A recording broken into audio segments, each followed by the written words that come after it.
بسم الله الرحمن الرحيم الحمد لله رب العالمين والصلاة والسلام على رسوله الأمين محمد وعلى آله وصحبه أجمعين. بناراني خوشويست بسراني زاد عزيز خوش حالم كا لا ألقي جمارة شصو هجبة خزمة إيوي خوشويست قشموا لا برنامج نوسين ويعدوري لقلب الرئيس مامسا علي بابير. خوشويستان مهشتها لا كتابي توجمي إسلامي وعلماني خالة أو بشو جوازكاني. ڕوونم کردەوە لە ئەڵلقەکانی ڕابردوو کەم کتێبە چەند باسێکی جیاواسی لە خۆی گرتووە. ئێمە ناچارەکە بەوەی کە لەسەر باسە گرنگەکانی بوەستین بە تایبەتی ئەو باسانەی کە پێوەستە بنەوە بە ڕۆژەوە و ئێستا پێویستمان بە زانیاری خۆت بە معلوماتی زیاتر هەیە. بۆیە لە ناو ئەم کتێبەیە زیاتر ماینەوە لەگەڵ بەڕێز مامۆستا عەلی باپیر. مامۆستا زۆر بەخێر بێ بۆ ئەڵلقەی ژمارە 6. سپاس کاک پەیوەند، تۆش خۆت و هاوکاران بەخێر بێن یاخوا. مامۆستا ئەمە پرسیارێکی نەرم بکەم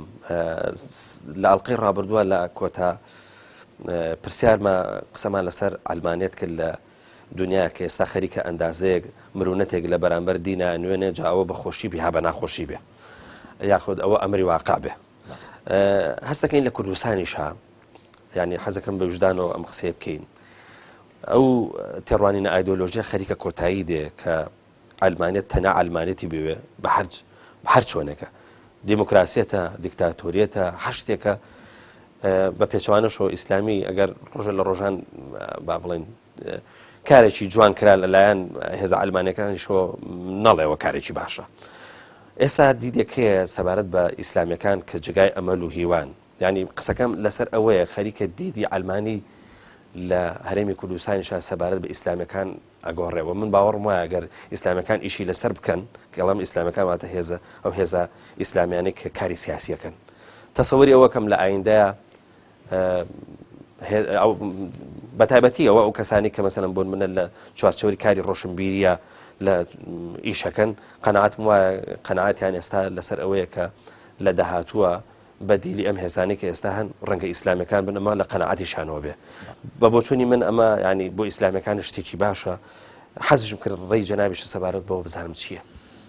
بەسەر چاو الحمد لله وصلوات الله وسلامه وبركاته على رسول الله محمد وآله المهتدين بهداه من الصحب والأزواج والقرابة والتابعين لهم بإحسان إلى يوم لقاء الله. کاک پەیوەند ئەوەی کە گوتت وایە فعلا ئێستا لە نێو ئەوانەدا کە لەسەر تەوژمی ئەلمانی حیساب دەکرێن بە ئەوانەوە کە حکومڕانن و ئیدارەی ئەم هەرێمایان بەدەستەوەیە و ئەوانش کە لە حکومڕانی دانین چۆن من ئاگام لە هەردووچیان هەیە خەریکە زیاتر بەرچاویان ڕوون بێتەوە و ئەو تەمومژەی کە جاران لە بەرچاویان بوو کە زۆری کاردانەوە بوو بۆ تەوژمی ئیسلامی و ڕەنگە لایەن تەوژمی ئیسلامیشەوە هەر ئەو جۆرێک لەو تەمومژ و خراپ خوێندنەوە و خراپ وێناکردنە هەر بوو بێت. ئێستا خەریکە ئەوە بەو شێوە نامێنێتەوە. بەنسبەت ئەلمانیەکانەوە ئەو بۆ خۆیان خاڵێکی باشە کە واقعەکە وەک خۆی ببینن. بابایەکی ئەلمانی بۆ وێنە دەڵێ نابێت دەسەڵات پیرۆز بکرێت، دەبێت پیرۆزی لێدا بڕندرێ. باش ئیسلامیکیش وا دەڵێ بەڵکو ئیسلامیەکەوە واوەتر دەچێت دەگەڕێتەوە بۆ پێشتر. وەکو من لەو کتێبەدا ڕوونم کردوێتەوە گوتومە لە ڕوانگەی ئیسلامەوە دەسەڵاتداران و حکومڕانان هەر پیرۆز نین تا پێویستە پیرۆزەکان لێدا بڕنی، هەر لە ئەسڵدا پیرۆز نین. قودوس تەنیا خوایە سبحانه وتعالى. ئەوی دیکە هەمووی كل بني آدم خطاء وخير الخطائين التوابون. هەموو وەچەی ئادەم هەڵەکارن، باشترین هەڵەکارانی گەڕاوانن، ئەوانن کە دەگەڕێن واز لە هەڵەکەیان دێنن. ئەوە بۆ تەوژمی ئیسلامی خاڵێکە حساب دەکرێت و من دەستخۆشیشیان لێ دەکەم بەڕاستی کە ئینسافی ئەوەیان هەبێت ئەگەر کەسێک کە ئیسلامیە لە منطلقێکی دینداری و مسلمانەتی و هەڵویستێکی سیاسی دەنوێنێ هەڵویستێکی کۆمەڵایەتی دەنوێنێ لە ڕووی ئابوووریەوە مەسەن خزمەتێک پێشکەش دەکات لە ڕووی کۆمەڵایەتیەوە لە ڕووی فیکریەوە لەبەر پاشخانە ئیسلامیەکەی زوڵمی لێ ناکەن بەڵکو دەڵێن ئەوە شتێکی چاک من پێم وایە ئێمە هەروە بووین یعنی من باسی خۆم بکەم بڵێ بە سنوورداری لەوەتی وەبیرم دێ هەر کەسێک چاکەم لێ بینی بێ چاکەکەیم بە چاک بینیوە خراپەشم لێ بینیوە خراپەکەیشم بە خراپ بینیوە نە لەبەرەوەی کە چاکەیەکم لێ بینیوە خراپەکەم نادی دەگرتووە نە لەبەروی خراپەیەکم لێ بینیوە چاکەکەشم ژێر لێو خستووە لەوەتی وەبیرم دێ هەروە بووم بەڵام جاری وە هەبووە کە بە هەڵەدا چووم ڕەنگە شتێکم لە کەسێکدا خراپ بینی بێ و نەم پێکابێ شتێکم لە کەسێکدا چاک بینی بێ و نەم پێکابێ ئەوە دەگونجێ بەڵام هەمیشە هەوڵم داوە بۆیە نەمگوت هەمومان هەموو ئیسلامیەکان چونکە بۆی کە هەمیشە لە گشتاندندا ئینسان تووشی هەڵە دەبێت ئینسان زۆر شندە گشتێنێ یعنی من ئەسڵەن ناڵێم هەموو کۆمەڵی ئیسلامیش بۆچی چونکە خەڵکەکە هەمووی لە یەک ئازدانیە بەڵام من پێم وایە کە ئێمە بەوە دەگەینە ئەنجام کە هەموو لایەک چاکەی هەموو لایەکمان پێ چاک بێ خراپەی هەر کەسێکمان پێ خراپ بێ و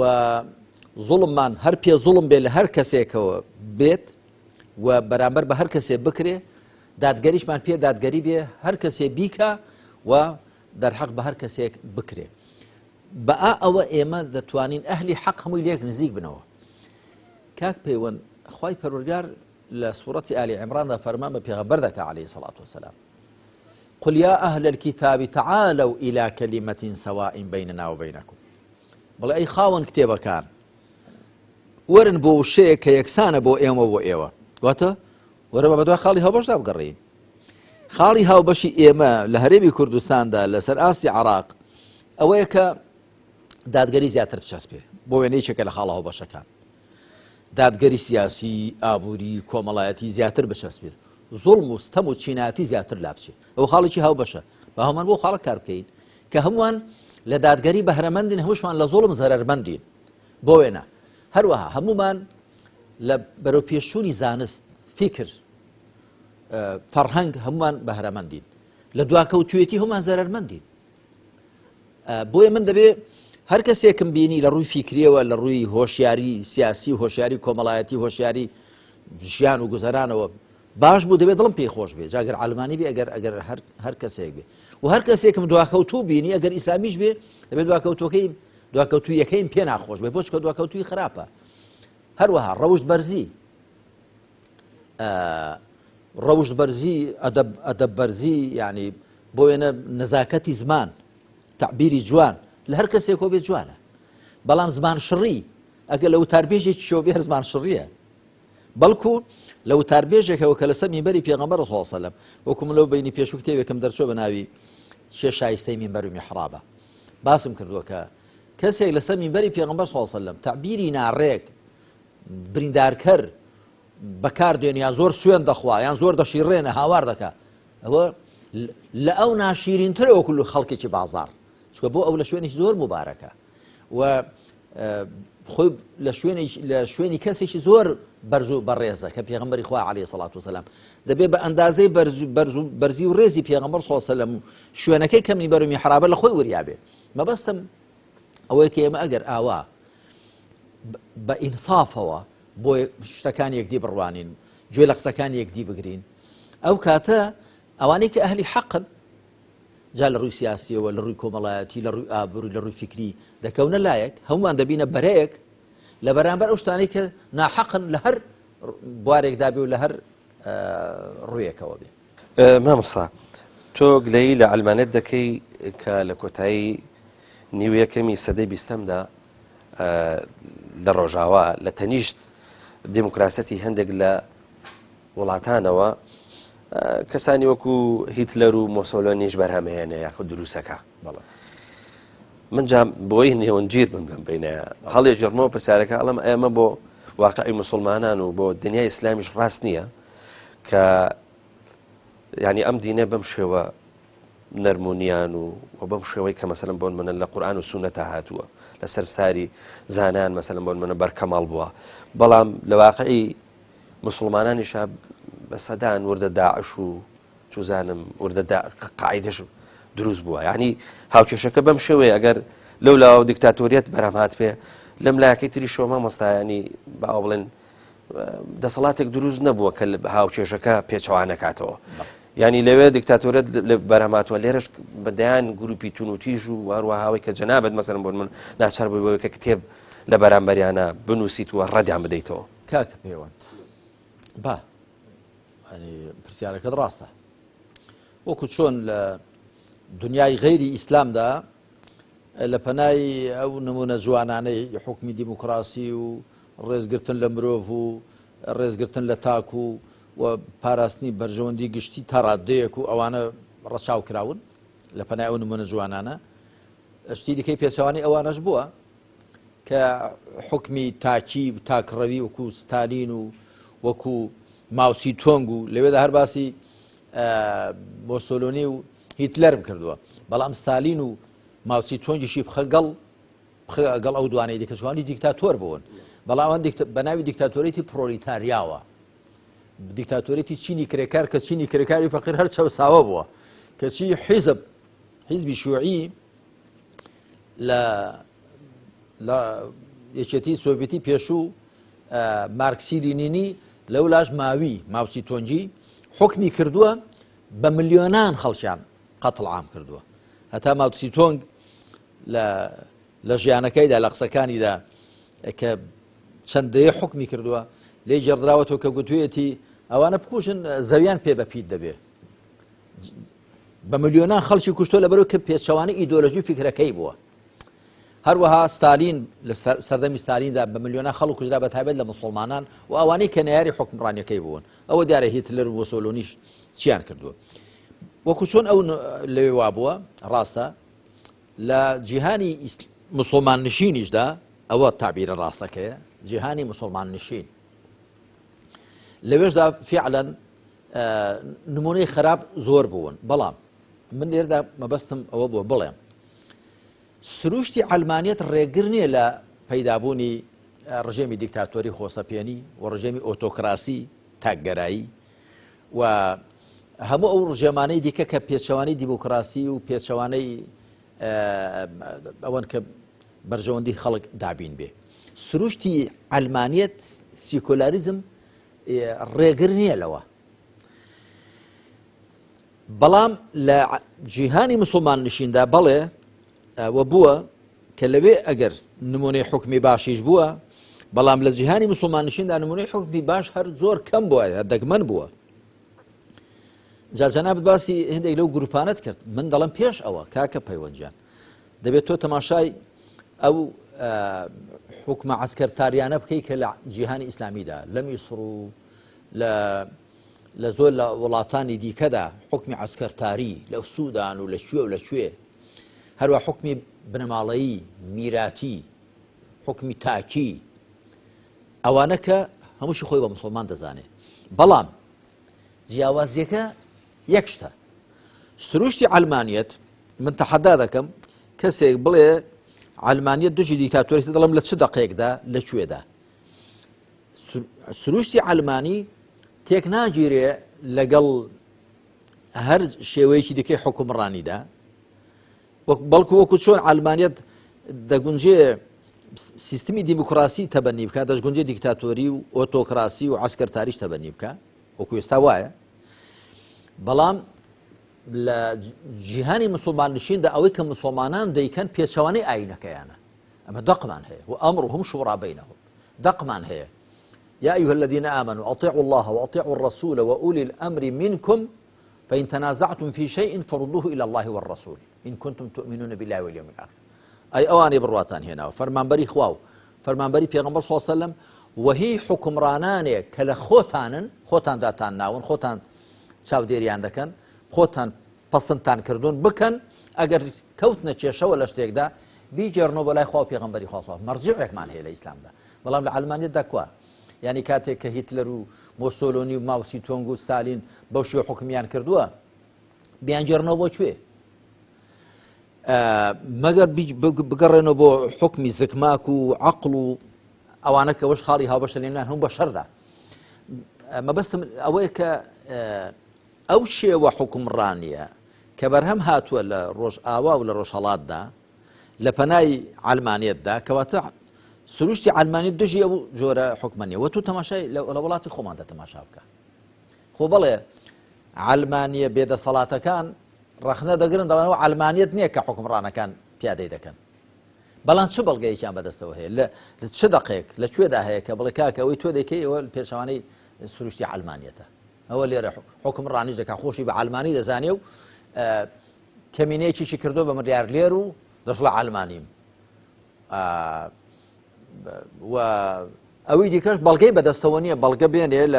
لە وەکو چۆن لە ئیسلامدا دەڵێن کاکەوەی تۆ دەیکەی پێچەوانەی ئیسلامە بوو ئاخر خوا دەفەرمێ ئەمر شوڕا بەینەهم خوای پەروەردگار دەفەرمێ حکم بە شەریعەتی خوا بکە خوا ئەوەی حرام کردووە کە کەمینەیەک حکم سەروەت و سوڵتە لە دەستی خۆیاندا حەسرکەن و قەتیس بکەن خوا دەفەرمێ والأرض وضعها للأنام خوا دەفەرمێ کەی لا یەکونە دوولەة بین الأغنیاء منکم با ماڵ و سامان لە دەستی دەوڵەمەندەکاندا حەسر نەبێ ئێمە دەقمان هەیە بەڵام لە عەلمانیەتدا هەر دەبێت ڕەخنە بگرێ و لە ڕاستی شتێکی نییە کە بیجێڕێتەوە بۆی مامۆستا دەستەواژەیە کێیە زۆرتر دەستەواژەکە نازانیانی لەناو ڕەنگە لەناو بۆ دەسەڵات زۆر بەکاربهێنرێ ئەویش سەبارەت بە لادان یاخود عەزلکردن مامۆستا ینی لە ئیسلامە دیارە شتێک هەیە ناوی عەزل لادانە لادانی دەسەڵاتدارە بەرپرسە ئەوە چ کاتێکە و ئەو هەلو مەرجە کامانن کە دەسەڵاتدارێکی ئیسلامی عەزلەکرێ لابرێت زانایان ببوورە تۆ پراوێزێکت هێناوە ئەوەی ئیمامی ڕازیت هێناوە کە هەندێک نووسیتە هەندێک فەرمیێتی هەندێک جار واجبە بێت بەڵێ نەکەری ڕازی قورطوبی شۆ هێناومە لە فەخرەدین ڕازی شۆ هێناومە القورطوبی لە تەفسیرەکەی الجامع لأحكام القرآن هي الرازی لە تەفسیرەکەی خۆیدا بابەتێکی مهمە مفاتيح الغیب بەڵێ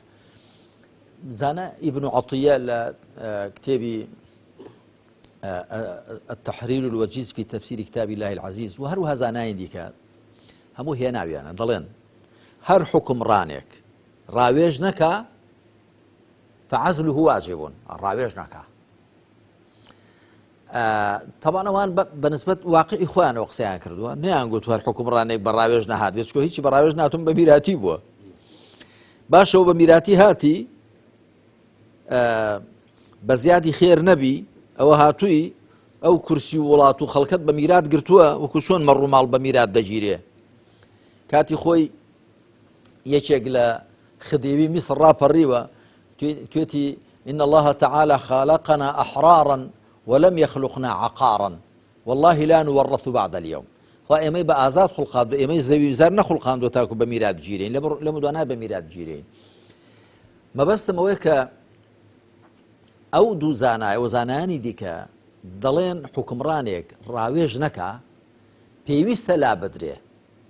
ئەگەر لە توانای مسلماناندا هەبێ هەڵبەتە یعنی لادانەکەی پێویستە لەسەر چێ لەسەر مسلمانان هەموو ئەو شۆڕشانی کە کراون لە مێژووی ئیسلامدا هەر لێرە ئیلهامیان وەرگرتووە لەو ئاەتانەوە لەو فەرمایشتانەی پێغەمبەرەوە عەلەیهی سەڵات وەسەلام کە دەبێت فەرمان بە پەسەند بکەن ڕێ لە ناپەسەند بگرن باشە گەورەترین ناپەسەند بریتێ لە زۆڵمکردن بریتێ لە حکومکردن بە شێوەیە کە بە زیانی خەڵک تەواو بۆ بە قازانجی کەمینەیەک حکم بکرێ دەست بەسەر خەزێنەی دەوڵەتدا بگیرێ دەست بەسەر دەسەڵاتدا بگیرێ ڕاوێژی تێدا نەکرێ ئەوە گەورەترین مونکەڕە بۆیە دەبێت ئەو مونکەڕە لا بدرێ هەموو ئەو شۆڕشانی کە کراون هەر لە حوسێنی کوڕی عەلیەوە کە لە یەزید ڕاپەڕی دوای لە ئیبن عەبدوڕەحمانی کوڕی ئەشعەث هەروەها هەندێکی دیکە یەحیا کە هەر لە زانانی ئەهل بەیت بوو هەروەها محەممەد و ئیبراهیم کە هەردووکیان لە کوڕانی حەسەن کە دەستنەوە سەر ئیمامی حەسەن خواریان ڕازی بێ هەروەها زانانی دیکە عەبدوڵای کوڕی زوبەیر کە لە بەنی ئومەیە ڕاپەڕی و 9 ساڵ ئەویش دەوڵەتێکی ئیسلامی هەبوو لە حیجاز و لە چەند شوێنێکدا هەموو ئەوانە ئیلهامیان لەوە وەرگرتووە کە کاتێک زوڵمێک هەیە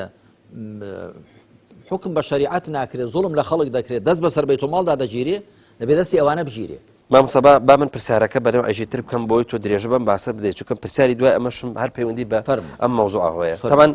مامەستا تۆ ئەو شۆڕشانت بە ئیجابی هێناون هەر لە من تەسەور ناکەم پێش حسێنی کوڕی علی ڕەزا و ڕەحمەتی خۆیان لێبێ هیچ شۆڕشێک کرابێ کاڵێن شۆڕش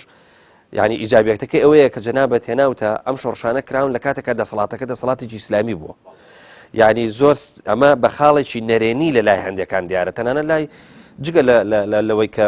خەڵکێک کە ئەوە ڕخنە لە ئیسلام بگرێ لە مێژووی ئیسلامی بگرێ لە مێژووی مسلمانان بگرێ ئەوە بە کارەسات ناوە باکە ئەو هەموو مەسەلەن بە شۆڕشانە کراون لەنا ئەو دەسەڵاتانە و خەڵک کوژرا و لە بین چوە ئەلەم بابەتانە بەڵام لێرە من بۆ یەکەم جارە بینیم لە بابەتەکەی توە بە ئەرێنی هاتووە واتە کە وەختێک دەسەڵاتدارێک لایە بام دەسەڵاتدارە دەسەڵاتدارێکی ئیسلامیش بێ هەروکو ڕوونت کردەوە کە ئەمر بە شورا ناکە پێویستە عەزل بکرێ پێویستە لا بدرێ مامەستا قسەکەمان لەسەر ئەوەیە تەمان لە دوای حسێنی کوڕی عەلیەوە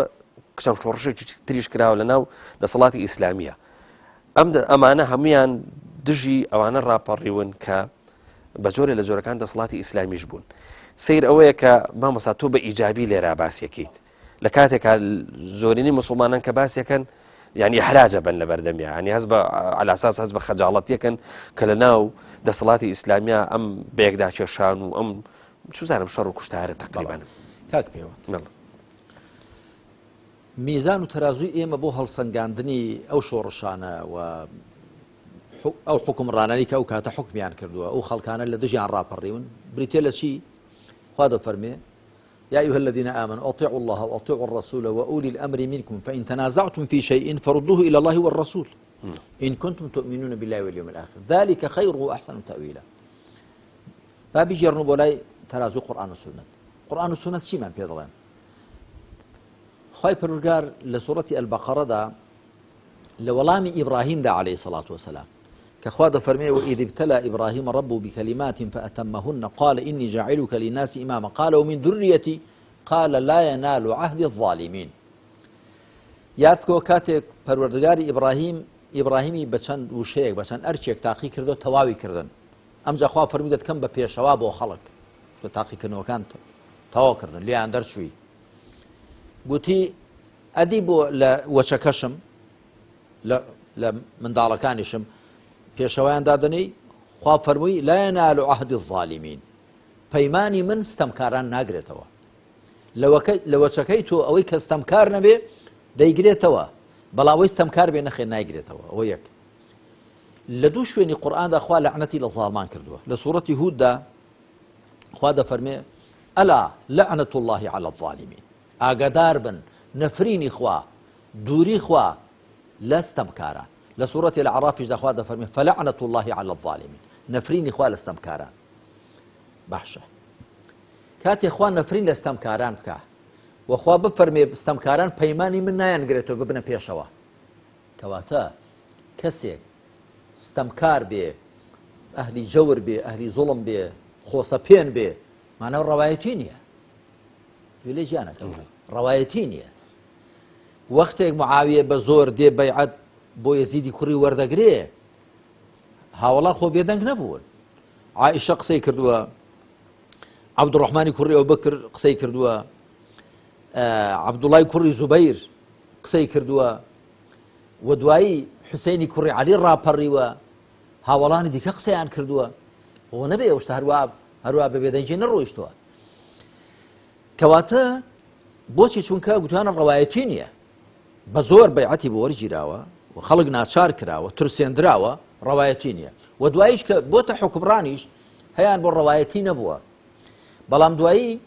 بەهۆی ئەوە کە کاری باشی کردو زۆرە لە ڕەوایەتی بە خۆی پەیدا کردووە بەڵام هەیان بۆ نە بە شێوەیەکی ڕەواش وتە سەر حکم نە بە شێوەیەکی ڕەواش حکمی کردووە بۆی خەڵک لێ ڕاپەڕیوە جا عەزیزەکەی من لەو مۆسوعەی کە لە زیندانی ئەمریکایەکاندا نووسیومە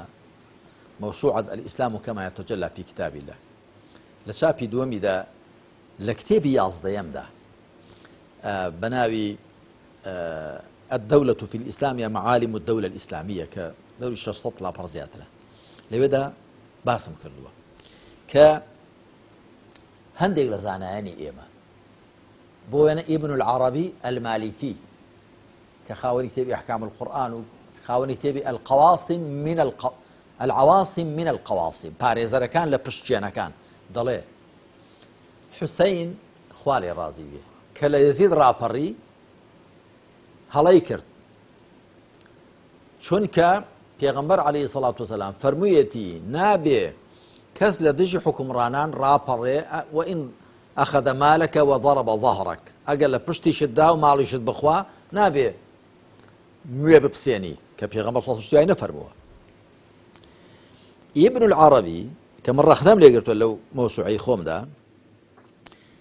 ما معناه ضل لقد قتل حسين بسيف جده حسين بشمشيري بابيري كجراه لا تماشى هر او ابن العربي خو عفويك خو عليه خوش به نيبيك زور بغلطي يعني زور بغلط ده شو دفاعي زور بمعناه لبنو اميه كردوا ابن العربي هاوينه ابن العربي أبو عباسي سفاح أبو جعفري منصور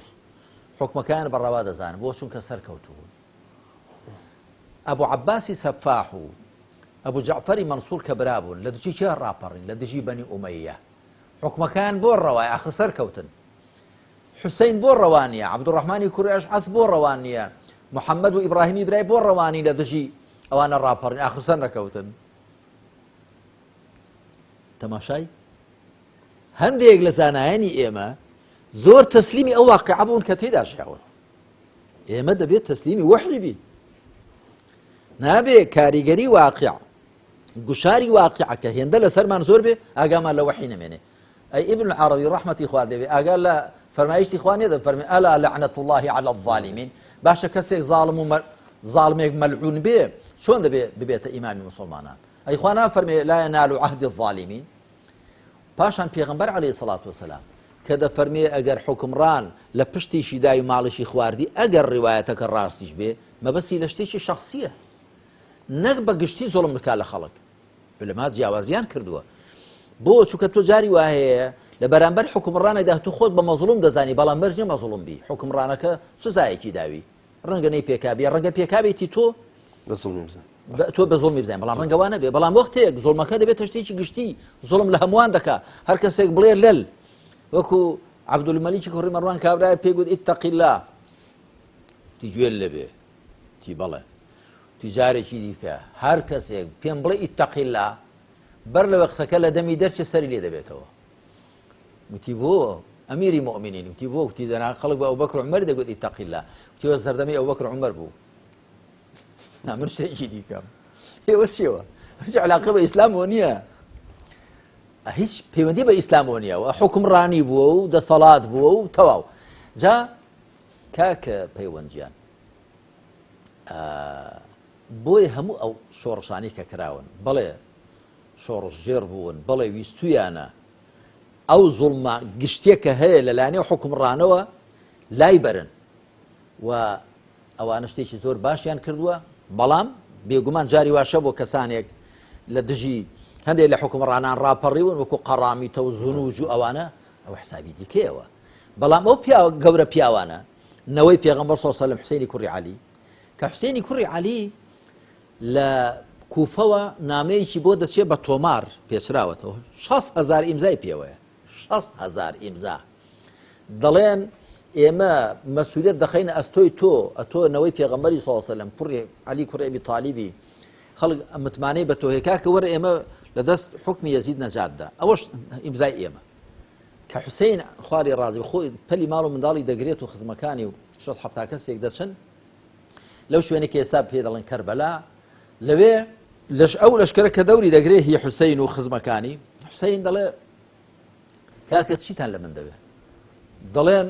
یان دەبێت لێرە بەیعەت دەی بە یەزید یان ئامادەی شەڕبی 6-7 کەسی لەگەڵەویش لەشکرێکی 10,000 کەس ئەویش دەڵێ گوێتان لێبێ خۆتان نامەتان بۆ ناردوم نامەیەکی کە 6,000 ئیمزای پێوەیە ئەمن بە نامەی ئێوە هاتوو ئێستا ئەگەر پەشێمانن لێم گەڕن با بگەڕێمەوە دەسمەوە مەدینەدا دەنیشم ئەگەر لێ ناگەڕم بسمە مەدینە کاکە لێم گەڕن دەسمە شارێکی دیکە موسڵمانە دادەنیشم ئەگەر ئەوەشم هەر لێ ناگەڕێن کاکە با بخۆ بچم بۆ لای یەزید پێعیبە بن بڵێ بەیعەتم پێ بدە وەختی خۆی سەعدی کوڕی عوبادە و کۆمەڵێک لە هاوڵان بەیعەتیان نەدا بە تایبەتی سەعد یار هێندی خزمیشی لەگەڵدا بەیعەتیان نەدا بە ئەوبەکر و بە عومەریش و هیچیشان لێ نەکردن کاکە ڕازینی تو حکمڕای من ڕازینی کەیفی خۆتە دانیشتەوە لێم گەڕم بخۆم دەچم بۆ لای لیان قبول نەکرد یانیان بەیعەت لێرە یان دەبێ ئامادەی شەڕ بی. باشە ئەوە زوڵمیشی زۆر گەورەیە. هەروەها ئیبن الئەشعەث عالمیشی گەورە بوو عەبدوڕەحمانی کوڕی ئەشعەث و محەممەد و ئیبراهیمی برای و یەحیا پاشان زەید کە لە بەنی ئومەیە ڕادەپەڕێ. هەموو ئەوانە عالمی گەورە بوون و پیاوی خواناز بوون. زەید لەسەر چی شکست دێنێ؟ ئەوانی کە لەگەڵیدان دەچن بۆ لای دەڵێن ئێمە ئامادەین ئەوە نازم 100,000 کەسەین، بەڵام تۆ لەبارەی ئەوبەکر و عومەرەوە چ دەڵێی؟ ڕۆڵایی هەر ئەوە دەڵێم کە باو باپیرانم گوتویانە. ئەوانە دوو وەزیری پێغەمبەر بوون و عەلەیهی سەڵات وسەلام گەورە پیاوانی ئیسلام و ڕێز و حورمەتم بۆیان هەیە. دەڵێن ئاخر ئەوە کە ئێستا بەنو ئومەیە حکم دەکەن لەوانەوە هاتووە، ئەتۆ گەر ئەوان ڕەفز نەکەی ئێمە ڕەفزت دەکەین. هەندێک دەڵێن ناوی ڕافیضە، دەڵێن ڕەفەضتموونی، منتان ڕەفز کرد لەبەرەوەی ئەوبەکر و عومەران ڕەفز ناکەم، ڕەفزیان ناکەم. ئەو گەورە پیاوە نەبوو، لەو کاتە ناسکەدا ئامادە نەبووە کە قسەیەکی نالاق بەرامبەر بە ئەوبەکر و عومەر بڵێ. ئەوانە ویستویانە وەزعەکە چاکەنەوە، دەیمن چۆن ڕەخنیان لێ بگرم، چۆن دەستخۆشیان لێ نەکرێ. بەڵام وەکو گوتم ئەوانە گیان و ئەوانی دیکەی کە لە بەرجی ئیسلامدا و بۆ مەبەستی دیکە و لە دژی عەرەب و یا لە دژی ئیسلام و موسڵمان ناشتیان کرد ئەو شتی حسابێکی دی. دەست خۆش بێ مامەسا. مامەسا لە هەر لەو بابەتایە هاتووە جەناب باس لە دوو جۆر مۆدێلی بغزێنراوەکەی، ئەویش وەلایەت یاخو ویلایەتی عەهد و وەلایەتی متەغەلیبەیە. طبعا ئەم دوو جۆر وەلایەتە هەردووچی لە مێژووی ئیسلامیا هەیە، ینی بە تایبەتی ئەوەی کە پەیوەندی بە عەهدەوەیە. ئەگەر سیرکەیت ئەندازەیەک تۆش لە کتێبەکە باسێکەیت کە عەلا ئەساس لە کاتی دانانی عومەری کوڕی خەتاب ڕەزا و ڕەحمەتی خوای لێبێ ئەبوو بەکر پێشنیاری کردووە کە ئەو بکرێت بە خەلیفە و دوایش ئەوەی کە پەیوەندی بە متەغەلیبەکەەوە هەیە لە مێژووی ئیسلامی دیسان بینیمانە لە ینی نمونەی مەعاویە مەسەلەن بۆ نمونەکە بۆ یەزید مەسەلا هینی وەرگرتووە یا مەسەلەن عەباسیەکان ئەبوو جەعفەر و بەڵێ بەتەئکید لە دوای مەعاویەوە ئەمە دەسەڵاتیان پەیدا کرد خۆیان. قسەکە لەسەرەوەیە هەر لە سەردەمی زێڕنی ئیسلامیشە ئەوە چۆن بۆ ئەوەی کە مەسەلەن ئەوەش پێی ناگوتێ وەلایەتی ئەهەد کە ئەبوو بەکر پێشنیار بۆ عومەر بکاوە عومەر ببێ بەجێنشینی لە دوای تا عەرزت کەم. جارێ وشەکە ویلایەتە، ویلایەت یعنی سەرپەرشتی، بەڵام وەلایەت یعنی نوسڕەت و دۆستایەتی، بەڵام ویلایەتی عەهد و ویلایەتی متەغەلیب. ئەلماوەردی لە کتێبەکەی خۆیدا ئەلئەحکام السوڵتانیە هەروەها ئەبوو یەعلاش دەڵێ گەیشتن بە حوکمڕانی لە ئیسلامدا سێ جۆری هەیە. یەکەم شوڕا کە دڵ ئەوە ڕێ ڕاستەکەیە بەڕاوێژی موسڵمانان. دوو ویلایەتی عەهد واتە ڕاستپاردنی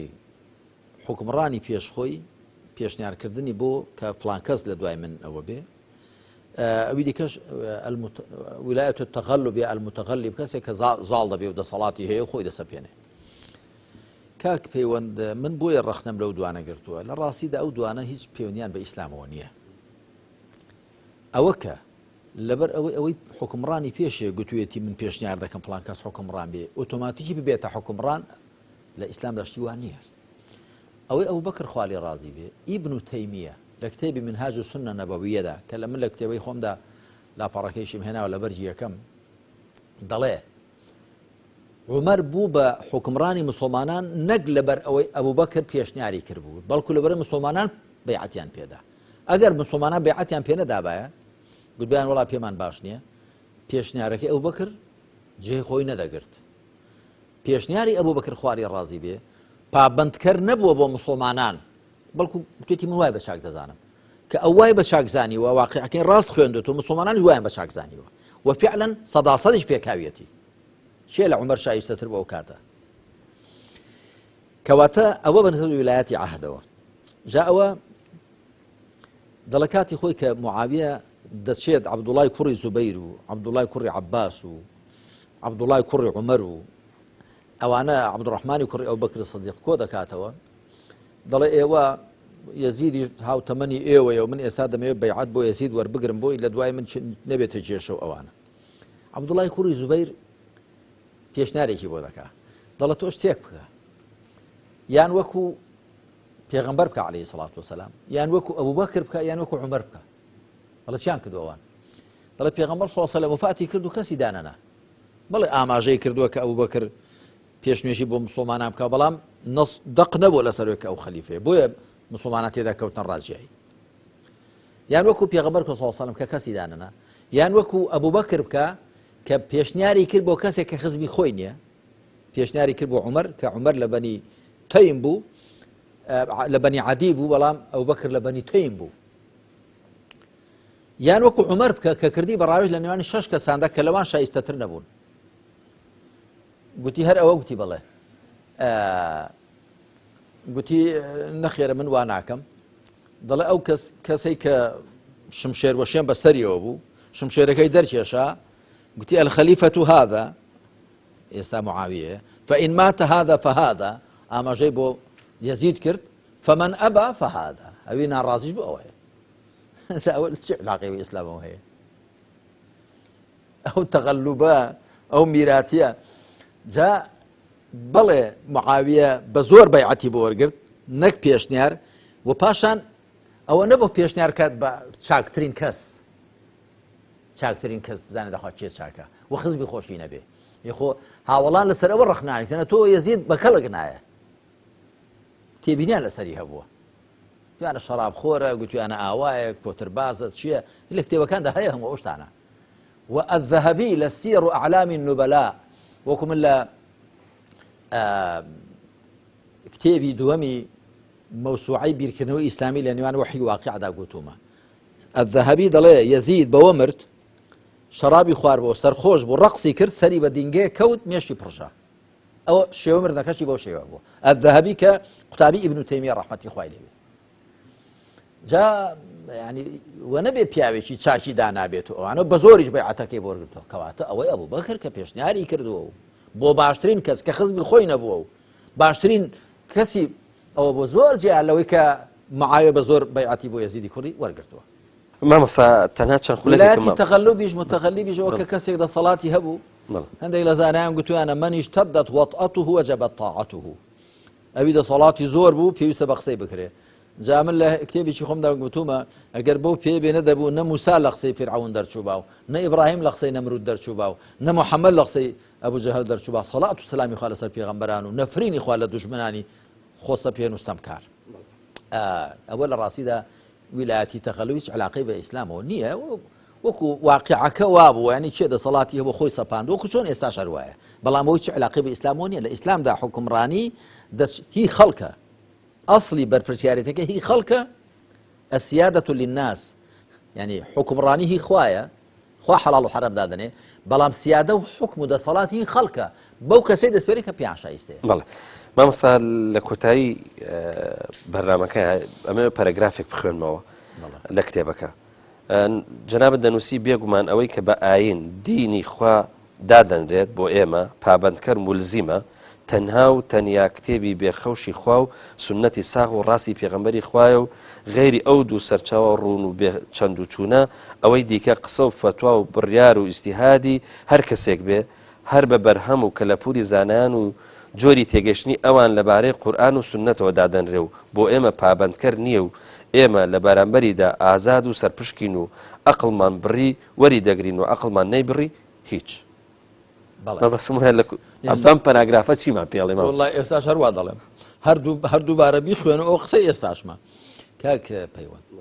بێگومان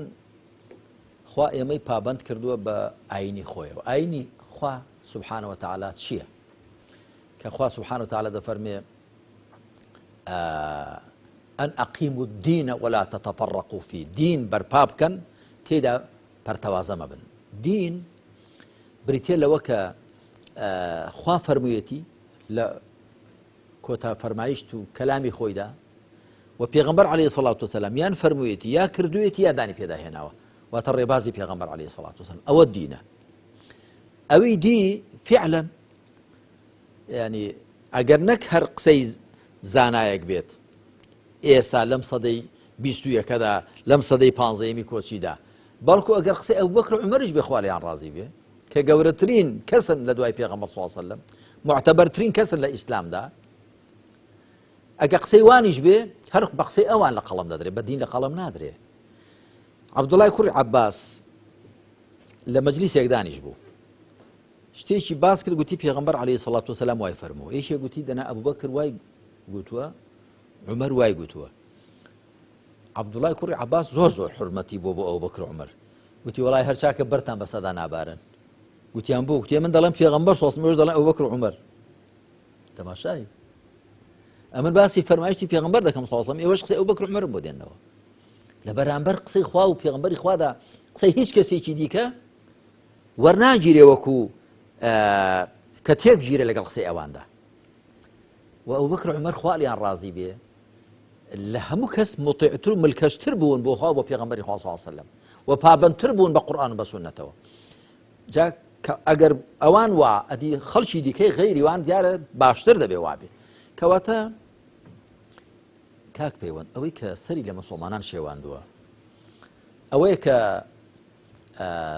زۆر شت کە دین نییە بە دینیان لە خەڵم داوە من لەگەڵ کەسێک جارێک و توێژێکم بوو گوتم بە پێی ئاەت ئاوایە بە پێ فەرمایشتی پێغەمبەر صلی الله علیه و وایە وشتی آخر فلان کتێبەوە دەڵێ فلان کتێبەوە دەڵێ جاکتمەوە ئەو کتێبە دەیڵێ دەبێ بزانین بیخەینە تەرازوی قورئان و سونەتەوە داخوات چەند دێنێ کێشی چەند دەبێت دوای ئەو قسەی عەلی کوڕی ئەبی تاالب بۆ هێنایەوە لە جەنگی جەمەلدا کە تەڕەفێکیان عەلی کوڕی ئەبی تاالب خوا لێ ڕازی خەلیفەی چوارەی پێغەمبەر صلی الله علیه و سلم و تەڕەفی بەرامبەریشی تەلحە و زوبەیر و عایشە خوا لیان ڕازی بێ کە داوای ئەوەیان دەکرد دەبێ بکوژانی عوثمان بە سزا بدرێن داواکەشیان ڕەوا بوو بەڵام کاتەکەی و شوێنەکەی هەو نەبوو بە هەر حاڵ یەکێک گوتی گەورەی بڕواداران بە عەلی کوڕی ئەبی تاالبی گوتی بەڵێ تی بەڕاستی ئەمڕۆ سرم سوڕماوە یا سرم لێ تێکچۆ گوتی بۆ گوتی لەلایەکەوە تۆ عەلی کوڕی ئەبی تاالب خەلیفەی موسڵمانانی لای چێوە تەلحە و زوبەیر و عایشە حەق لەکوێیە عەلی خوا لێ ڕازی بێ قسەیەکی پێگوت دەبێ بە ئاوی زێڕ بنووسرێ گوتی إنما يعرف الرجال بالحق ولا يعرف الحق بالرجال اعرف الحق تعرف رجاله پیاوان بەهۆی حەقێوە دەناسرێن حەق بەهۆی پیاوانەوە ناناسرێ حەقێ بناسە پیاوەکانی دەناسی حەق دەبێت تەرازوو بێ قورئان و سونەت تەرازوویە وڵا فلان زانا وای گوت و فلان باشە وای گوت ڕێز و حورمەتمان بۆی هەیە بەڵام قسەکەی دەخەینە تەرازوی قورئان و سونەتەوە وەکو گوتم قسەکەی ئەلماوەردی و غێری ئەلماوەردی و عەمر زەید کە باسی حکمڕانی ئەو حکمڕانانیان کردووە کە خۆیان سەپاندووە ئەمجا وڵا ئەوە ڕەوایە بۆ ئاخر لەبەرەوەی دەسەڵاتی هەیە جا خۆ گەر هەر کەسێ دەسەڵاتی حکمەکەی ڕەوا بێ ئەوە دەبێ هەموو ئەو پێغەمبەرانی عەلەیهیمو السەڵات وسەلام لە دژی فیرعەون و نەمرود تاغوتەکان ڕاپەڕی بن دەبێ هەمووان بەڕەخنەیان لێ بگری بابە تۆ دژی کەسێک ڕاپەڕی کە حکمڕانە دەسەڵاتی هەیە هەر کەسێ دەسەڵاتی بە ناوی لە قسەی دەرچین لە ڕاستیدا ئەمە زەبرێکی زۆر کوشندەیە لە ئیسلام دەدرێەوە و زۆر ناشیرینکردنێکی بێمەعنای ئیسلامە و ئەمە ئەم قسەیە زین لە شوێوە دێ لەو شوێنانەوە دێ کە حکمی بنەماڵەی و میراتیان تێدا هەیە بە ناوی دینەوە بە ناوی حکمڕانی میراتی دەکەن حکمڕانی بنەماڵەی دەکەن ئەوانە ئەو جۆرە بیرۆکانە ڕەباش پێ دەدەن دێن مەدحی یەزیدت بۆ دەکەن کە یەزید لە نێو ئەهلی ئیسلامدا لە نێو عولەمای ئێمەدا ڕاجایی هەیە لەوەدا دروستە لەعنەتی لێ بکریان دروست نییە زۆربیان دەڵن دروستە لەعنەتی لێ بکرێ لەبەرەوە کە حوسێنی کوشتە لەبەرەوە کە مەدینەی سێ ڕۆژ ئیستیباحە کرد کە وەقعەت الحەڕە زۆر مەشهورە لەبەرەوە ئەوە نییە کە تۆ بێنی دیفاعی لێ بکەی سید قوطب ڕەحمەتی خوای لێ بە قسەیەکی چەند جوان دەکات دەڵێ إن تبرئة الأشخاص لا تساوي تشويه المنهج پاکانەکردن بۆ شەخصەکان یەکسان نییە لەگەڵ ناشیرینکردنی مەنهەج و بەرنامەکەدا بەرنامەکە باوە خۆی بمێنێتەوە شەخصەکان غەڵەتن خۆ تۆ نابێت لەبەرەوەی بەرگری لە شەخصەکە بکەی حکمی میراتی و بنەماڵەیی بەرقەرار کردووە بێنی ئاینەکەش خوارکەی ئاینەکە باوە خۆی بێ بابە شەخصەکە غەڵەتی کردووە دینەکە بۆ لە بەرچاوی خەڵک ببێزرێ سپاس دەکەن مامۆستا ئەڵقەی ژمارە 68 کۆتایی هات ئەڵقەیەکی پڕ لە معلومات بوو دەست خۆش سپاس سەلامەت بی کاکە پەیوەندیان سپاس دەکەین بەڵە خۆشەویستان بەم شێوەیە گەشتینە کۆتایی ئەم ئەڵقەیەشمان تاکو بە یەکگەشتنەوەیەکی دیکە هەمووتان بەخوای گەورە ئاسپی